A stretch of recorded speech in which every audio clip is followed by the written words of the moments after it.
sebagaimana termuat dalam tuntutan pidananya. Menimbang bahwa untuk menjatuhkan pidana terhadap terdakwa, maka perlu dipertimbangkan terlebih dahulu keadaan yang memberatkan dan yang meringankan terdakwa sebagai berikut. Keadaan yang memberatkan: perbuatan terdakwa tidak mendukung program pemerintah dalam upaya pemberantasan korupsi.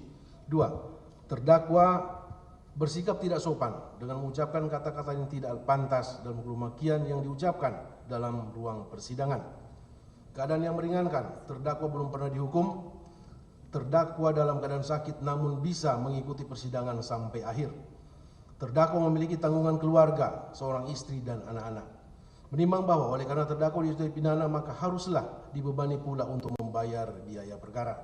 Menimbang bahwa tindak pidana korupsi di negara Republik Indonesia adalah merupakan kejahatan luar biasa, sehingga pemberantasannya harus melalui pemberian sanksi pidana yang tegas agar orang lain tidak mengambil contoh perbuatan atau melakukan kejahatan yang sama atau serupa, yaitu korupsi. Oleh karena itu, majelis hakim berpendapat bahwa hukuman atau pemidanaan yang dijatuhkan atas diri terdakwa sebagaimana yang disebutkan dalam amar putusan di bawah ini kiranya sudah memenuhi rasa keadilan dan bermanfaat bagi terdakwa dan bagi masyarakat.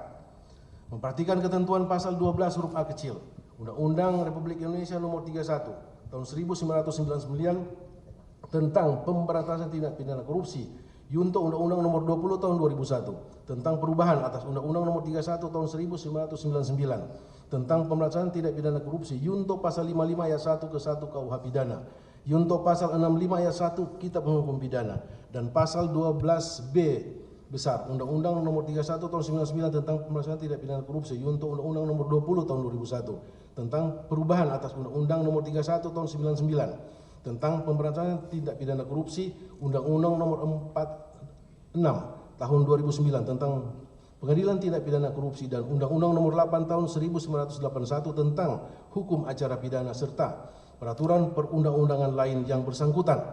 Mengadili: 1.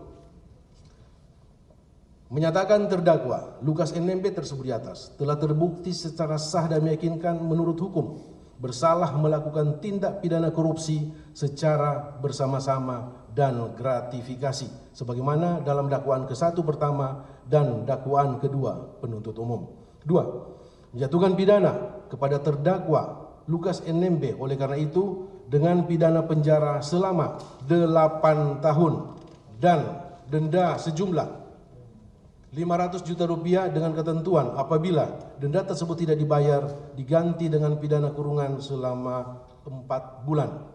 Menghukum terdakwa untuk membayar uang pengganti sejumlah 19.090.793.900 rupiah paling lama dalam waktu 1 bulan sesudah putusan ini berkekuatan hukum tetap. Jika tidak membayar, maka harta bendanya disita dan dilelang oleh jaksa untuk menutupi uang pengganti tersebut, dengan ketentuan apabila terpidana tidak mempunyai harta benda yang mencukupi, maka dipidana dengan pidana penjara selama 2 tahun. 4. Menjatuhkan pidana tambahan terhadap terdakwa berupa pencabutan hak untuk dipilih dalam jabatan publik selama 5 tahun sejak terdakwa selesai menjalani pidana pokoknya. 5. Menetapkan masa penangkapan dan penahanan yang dijalani oleh terdakwa dikurangkan seluruhnya dari pidana yang dijatuhkan. 6. Menetapkan terdakwa tetap berada dalam tahanan. 7. Menetapkan barang bukti berupa barang bukti nomor urut 1 sampai dengan nomor urut 721 dikembalikan kepada penuntut umum untuk dipergunakan dalam perkara lain. Barang bukti nomor urut 722 sampai dengan nomor urut 723 dikembalikan kepada yang paling berhak, yaitu saksi Riyatono Laka. Barang bukti nomor urut 724 sampai dengan nomor urut 1024 dikembalikan kepada penuntut umum untuk dipergunakan dalam perkara lain. Membebani terdakwa untuk membayar biaya perkara sejumlah Rp7.500. Demikian diputuskan dalam rapat pemusatan Majelis Hakim Pengadilan Tindak Pidana Korupsi pada Pengadilan Negeri Jakarta Pusat pada hari Rabu tanggal 4 Oktober 2023 oleh kami, Rianto Adam Ponto, SHM sebagai Hakim Ketua, Denny Arsan Fatrika SMH, dan Hakim ad hoc Ali Muhtarom SMH, masing-masing sebagai hakim anggota.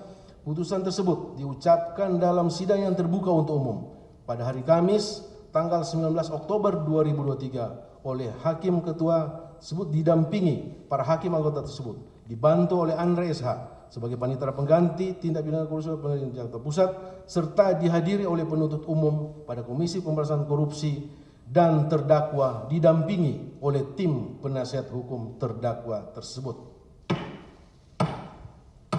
Ya. Demikian putusan majelis hakim berdasarkan musyawarah.